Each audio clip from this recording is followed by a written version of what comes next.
washing your hands, wearing face masks, and observing hygiene. This has been the trend in the country to combat the deadly contagion. Though these measures are not a silver bullet to the disease, but it reduces your chances of not getting infected. The thought or the sight of germs is alarming to some, yet to others it's not. With germophobia, the fear of germs is persistent enough to impact your day-to-day life.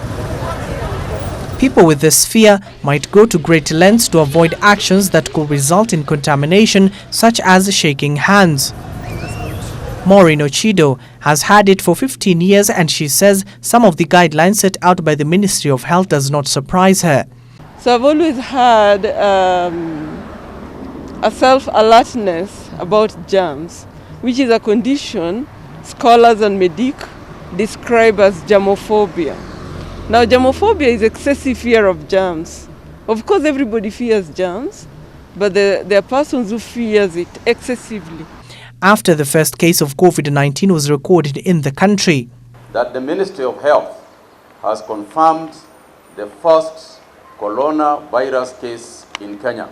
Maureen ensured she took all the measures necessary to protect herself from the deadly contagion, but her efforts were met with opposition. Even one person told her she might be the first one to succumb to the disease. I decided to run and get gloves and the masks. Walking in town, I had Kenyans, some people mentioned, somebody made a comment actually, saying in Swahili, which was very demeaning. Ona haka, kanakani ka ametoka kuchinja mtu. Yeah? And I was like, what kind of naivety is this? She rather goes without buying food but have all the necessary tools to protect herself from any infection. I've been germophobic for the last 15 years. Yeah? It's a lifestyle. Yeah? You'd rather go hungry, but not just eat anyhow or carelessly by the snacks by the roadside, mtura. Their habits are heightened because first of all now there's this virus that is wreaking havoc everywhere.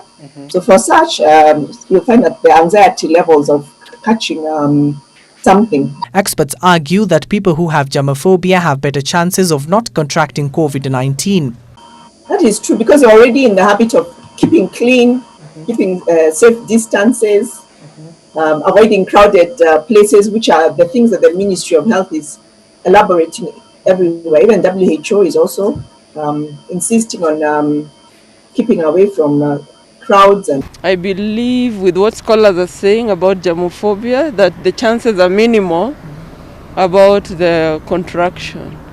The reason why I agree with them, because one who is germophobic like me, you're always conscious. It's actually an anxiety disorder. You're very anxious about your environment. Yeah, you don't take anything for granted. Right now, we're so scared. The rest of us who are not germophobes are so scared of now starting to catch things, as we're super conscious now. When somebody sneezes, somebody coughs. The level of cleanliness in the country has risen tremendously for the past few months.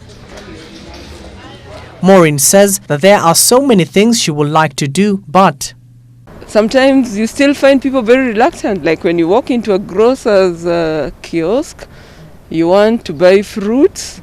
Mama Mboga opens the polythene bag using saliva to touch the bag. I would not buy, even before the corona outbreak, because I'm self-conscious about being infected.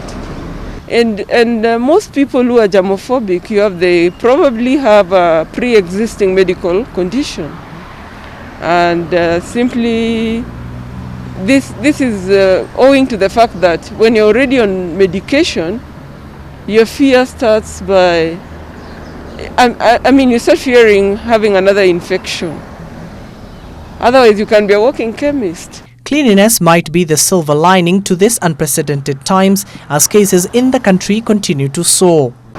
If Maureen and others like her have a better chance of not contracting COVID-19, which has led to fatalities, what will it cost you to stay clean? Abdiaziz Hashim, Ibru TV, Nairobi County.